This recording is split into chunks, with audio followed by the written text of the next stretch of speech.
Y'all, I finished the 75 hard challenge and I'm so excited and I can't believe it. Today I want to talk to you guys about just a little bit about that journey, and then at the end I want to share with y'all some tips to just increase the discipline in your life if that's something that you're interested in. I'm excited that this week's video gets to be a little lighter than last time. Y'all's response to that video was so powerful. I still need to work through the comments, but I just want y'all to know I love y'all and I appreciate y'all for joining me for these chats. And I know that was a hard topic. If you don't know what I'm talking about, we were talking about the Texas heartbeat law, and you guys were so open and God was so faithful, right? He showed up in that video. There's some things when I went back and watched, I'm like, I didn't even plan on saying that, but the Lord, he did what he does. Okay. So 75 hard challenge. If you are unfamiliar with it, it is created by, let me see, I wrote his name down so I don't forget. Andy Frisla, I think. I hope I'm not saying that right. And he calls it a mental toughness program. And so what it is 2 workouts, 2 times a day, 45 minutes each. Follow a diet, no cheat days, any diet of your choice, a gallon of water a day, take progress pics every day, read 10 pages of nonfiction personal development book, and take a 5-minute cold shower. So why did I do it? So I'm at the point where I was ready to lose some weight. I had my 3rd baby and I wanted to lose some weight. But more than that, the more I looked into the program, just the idea of it being a mental toughness program, I realized between us building this house, quarantine for Corona, my discipline level had dropped. Like if I wanted something, I would just get it. If I said I wasn't gonna do something, but it was a hard day, I'd be like, oh, it doesn't matter, I'll just do it. And I don't like that. Like that makes me so nervous. And self-discipline is one of those things where people may never say, I just love your self-discipline. It's so amazing. People may never compliment that, but they feel it.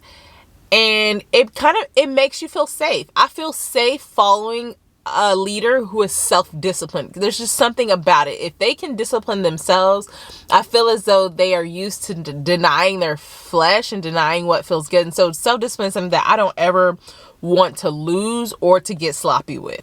So I want to share with you guys 7 lessons that I learned from 75 hard. Hang in there, and then in the end I'll give you some simple practical tips for self-discipline.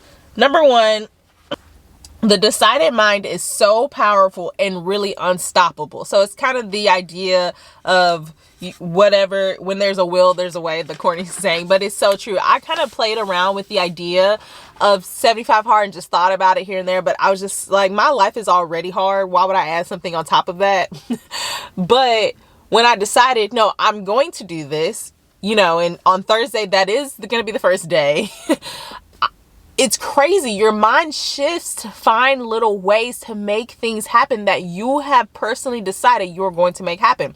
All of a sudden, I found pockets of time where I could work out, pockets of time where I could read, ways that I could meal prep so I could stick to my diet. All of a sudden, I found ways to make it happen.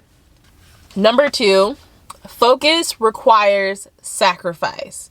There were so many things that I had to say no to in order to complete the 75 hard challenge, and on a daily basis. And I know that when you're trying to reach a goal, you have to deny yourself and there's things you have to say no to, but I didn't realize how many little things on a daily basis would have gotten in the way of me completing my goal.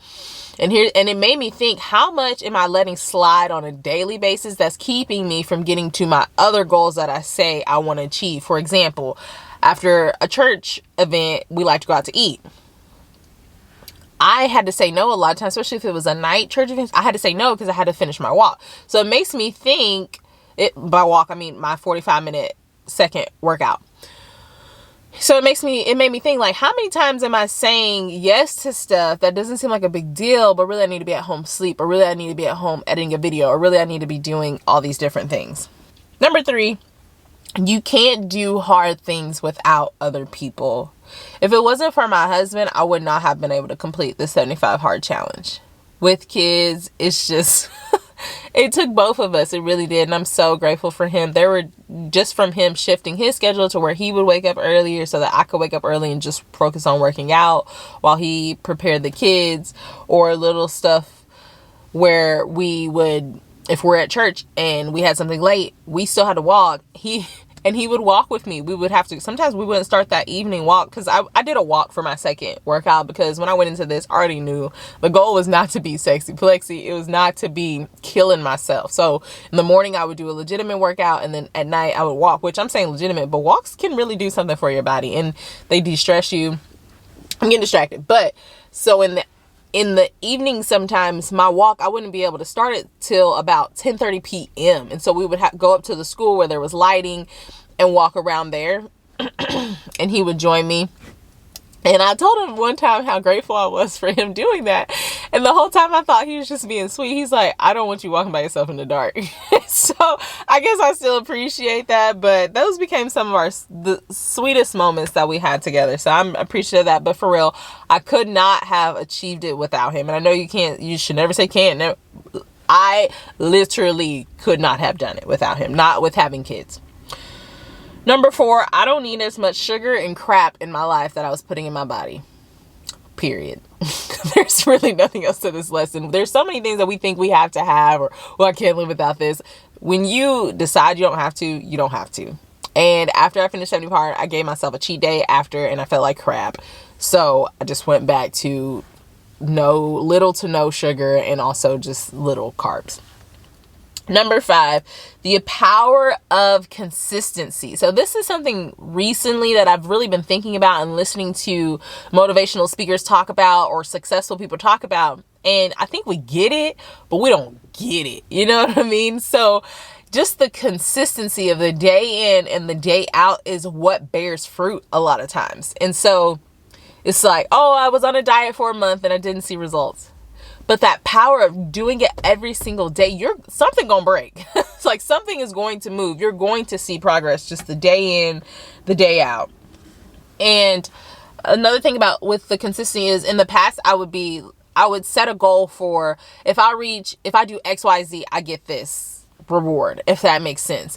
But I've shifted my entire thinking, my entire reward process for reaching goals to not if I get the result, but if I follow the process consistently. So what I mean by that is, in the past, I would have been like, if I lose 20 pounds on 75 hard, then I get the reward. And my reward was the Revel dipped nail set. I want to start trying to do dipped nails at home. We'll see how that goes. But in the past, my goal would have been, yes, if I lose 20 pounds, I get that. But this time I said, if I complete the 75 hard challenge, regardless of the result, then I get this. And that's how I'm kind of trying to reward myself. And so ironically, I lost 18 pounds, which isn't 20, but it's progress, right? Number 6, the discipline of rest. This is the downside to me of 75 hard, is that it is right on the flip side of consistency is day in, day out, no break. And so I had to begin to listen to my body and know that rest is also a discipline. So whereas I can choose to go out with friends, or I can choose to do XYZ, rest is what will continue to keep me on my goals. And so what I love about the challenge is that he doesn't tell you what workout to do. So you just have to work out for 45 minutes. So sometimes I would listen to my body and say, okay, once a week, I need to be intentional about having a workout that's more restful. So a slow walk, stretch and recovery, so that I'm able to do what I need to do the rest of the weeks. That takes discipline too. And I've learned that in the rhythm of rest that my body needs and my mind needs. So if I was tired, I would just, go to the park and play with my kids for 45 minutes. Still intentional. I was still moving my body. But once a week, I was intentional about doing that. And I think that's so important. And number 7, the last one. Discipline actually feels good, and the absence of it feels bad. So I finished 75 hard on a Monday, and then that Tuesday, I hit a low. I just woke up and I felt so off, y'all. I don't even know what it was, but I just felt so off. I texted my husband, I was like, I feel so off. I don't know. I feel heavy. And I realized, so what I did that day when I woke up on that Tuesday, I ended up working out. I worked out. And then after I worked out, I just prayed. And I realized that I was mourning 75 hard, having that structure, because it was beautiful, because no matter what happened that day, I had a goal. I had something positive to think on, something to look forward to, a challenge before me that I wanted to achieve. And I didn't realize how much that was carrying me through all the heaviness going on in society and all the uncertainty and all that. I didn't realize how good it was for me. So after I prayed, I realized, Dela, you have full permission to continue doing this. You don't need a 75 hard challenge. And I'm not doing 2 45-minute workouts a day, ice baths. I don't have time for that. But I can read personal development book every day. I can give myself permission to block out negativity and say, hey, I'm actually not available to do that. I have to work out. And even just my language has changed. I have to work out, right? Because when I was on the challenge, I had no problem telling people, hey, we can talk, but I have to walk. Or, hey, I can't do that because I have to work out. I have to do this. And so my language has changed. And it's something I get to do. I want to do it. But just saying I have to makes it more mandatory for me. And I love that. So I'm continuing with something just to wake up and be positive towards. And I work out still once a day, every day, even if it's just a walk, moving my body, drinking the water, eating healthy. I don't need a challenge for that. Because y'all, the reality is, I don't ever, and I know I said this in the beginning, but I don't ever want to lack discipline. That is one of my core values in life. I don't ever want to lack discipline. So let me tell y'all kind of ways to incorporate more discipline in your life if that's something you want to do. But first, let me share 2 of my favorite scriptures on this topic, because sometimes the personal development space can feel like it's in competition with like the Christian space. And I don't want it to feel that way, because y'all, discipline is a very biblical principle. So let's see here. Hebrews 12 and 11. Hold on, let me find it. Hebrews 12 and 11 talks about how all discipline seems painful rather than pleasant, but later yields the peaceful fruit of righteousness to those who have been trained by it. And then Proverbs 25 and 28. A man without self-control is like a city broken into and left without walls. Then y'all, just the fruits of the Spirit alone. Galatians 5:22-23. The fruit of the Spirit is love, joy, peace, patience, kindness, goodness, faithfulness, gentleness, and self-control, which is discipline. So it's a fruit of the Spirit. It is godly to have self-discipline. So how can you become more self-disciplined? Okay. Number 1, pick a challenge, any challenge, and stick to it. It doesn't have to be the 75 hard challenge. I don't care if it's a squat challenge. I don't care if it's a water drinking challenge. Pick a challenge and complete it. And if you don't complete it, try again until you complete it. Okay. Number 2, like I talked about a little bit earlier, my lessons learned, reward the process, not the result. So when I say, hey, I want to make $4K a month in my business, I don't reward if I hit that. I instead reward if I show up consistently for my clients. Or instead of saying, I will give myself XYZ if I get, I don't know, if you're a content creator and if I have 10,000 subscribers, I'll reward. No, instead, if I show up every week and make a video, for 5 months, I'll reward myself for that. Number 3, create routines that make it easy to do that particular discipline. If it's drinking water, buy a cute water bottle. Or another tip, this is kind of like adding on to this one, partner something you enjoy with the discipline. So what I loved about 75 Hard is whenever I went for my 45-minute walk in the afternoon, if I was by myself, or if I cut the grass in the morning for my workout, I got to listen to a podcast. I'm a mom. It's rare that I just get to sit or walk and listen to a podcast. So I partnered the discipline with something that I enjoyed, but also made it easy and did it at the same time. So the routine for me was I got up in the morning before everybody else did and made it happen. So whatever it is you're trying to do, make it happen at a certain time of the day. Number 4, aggressively remove distractions, whether it's the food in your pantry, apps on your phone, or people in your life. Aggressively remove the distractions. Okay? Now, I'm not talking about your kids. You can't remove your kids, right? They're not distractions. They're just, you have to figure out how to work with them and around them. But there are people who are so negative, or they may not be negative, they may be positive, but they waste your time. So you're going to have to remove them or put them, remove distractions. I'll say that the nice way. Remove distractions. Number 5, stack your disciplines. Don't feel like you have to just take your life and just overhaul it. Like, I'm not going to be the same person I was yesterday. I'm a new person. New week, new me. Don't do that. Pick one thing and then it becomes a discipline. I always think about the fact that, so my goal as I go into my 30s is that sugar will not have a hold on me. Well, I honestly can't see that being part of my life. I'm better now, but also if there's cake, I love cake.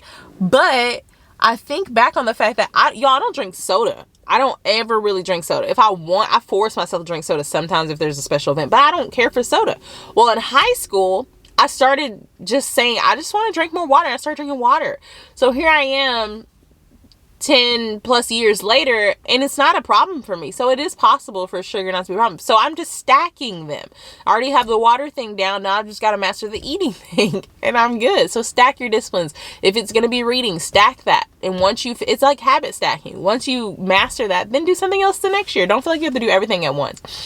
Number 6, and I feel like this is the last one, so maybe it was 6 tips. Number 6 is to daydream the fruit, living in the fruit of the discipline. I know this sounds weird, but this one is so powerful. Y'all, I don't love a lot of the things I do on a daily basis, but I love living in the fruit of them.